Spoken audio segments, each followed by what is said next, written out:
ha cominciato il filosofo Platone nel 400 a.C.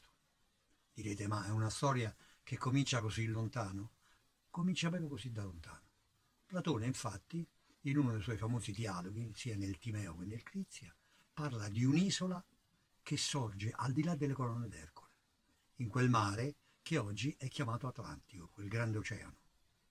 Quest'isola, in una sola notte, sprofondò per un'eruzione di un vulcano, per una maledizione dei dei, per l'ira di Poseidone, il re del mare, il dio del mare, non si sa, sprofondò e tutti gli abitanti morirono o sparirono.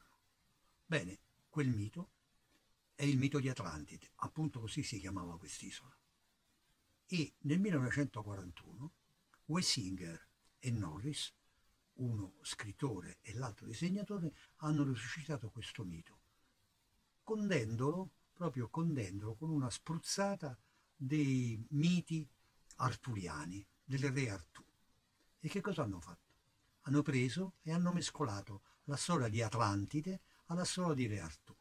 Chiaramente gli americani non hanno passato, o hanno un passato molto breve, hanno un passato diciamo così recente, quindi fra virgolette diciamo invidiano oppure vorrebbero avere questa storia millenaria che a noi pesa, ma che in realtà è fonte di tante leggende, di tanti e tanti miti. Bene, il mito di Atlantide più il mito di Arthur, di re Artù, che cosa ha creato? Ha creato un essere che dalla profondità marina arriva sulla terra perché è frutto di una unione fra la dea del mare, questa principessa marina che si chiama Atlanta e che nel film è interpretata da Nicole Kidman, trova un guardiano del faro hawaiano, si innamorano, si sposano, fra virgolette, consumano il loro amore, posso dire, e nasce questo bambino che è dotato di superpoteri sia sulla terra che nell'acqua. Quindi una specie di Superman, una specie di Batman degli abissi, ma anche della terra. È uno che va dovunque e comunque. Questo personaggio è Aquaman. Ora, da un intreccio, diciamo così, elementare, suggestivo ma elementare, il regista James Wan, abilissimo confezionatore di effetti speciali e di storie finora del terrore o di velocità o di gangster, sua e non sua Fast Furious 7, ha creato questo nuovo Olimpo, possiamo chiamarlo, un Olimpo sottomarino. La complessità dei miti greci si è praticamente moltiplicata in fondo al mare e devo dire con un trionfo di effetti speciali, con un trionfo visivo assolutamente straordinario che permette di superare tranquillamente la banalità della storia perché è una tale fantasmagoria davanti agli occhi, una tale mondo nuovo, una tale novità di visioni, di situazioni che uno si perde e che si abbandona sulla poltrona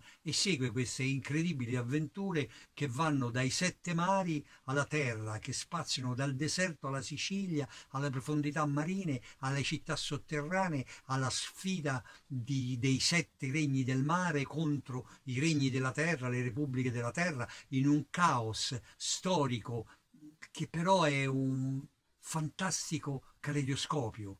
Più che un polpettone è un caleidoscopio. Proprio, vi ricordate quell'effetto di quel cannocchialetto da bambini che guardavamo dentro e di notte si combinava in mille colori? In realtà erano quattro pezzi di vetro colorati che però di fronte alle infinite combinazioni noi rimanevamo affascinati a guardare. Ed è proprio quello che accade con questo film. Questo film che è interpretato da un Aquaman, devo dire, al quale non si richiedono le recitazioni di Laurence Olivier, ma si richiede una prestanza fisica davvero Superman, e che si chiama Jason Momoa ed è qualcosa di misto fra un hawaiano e un australiano.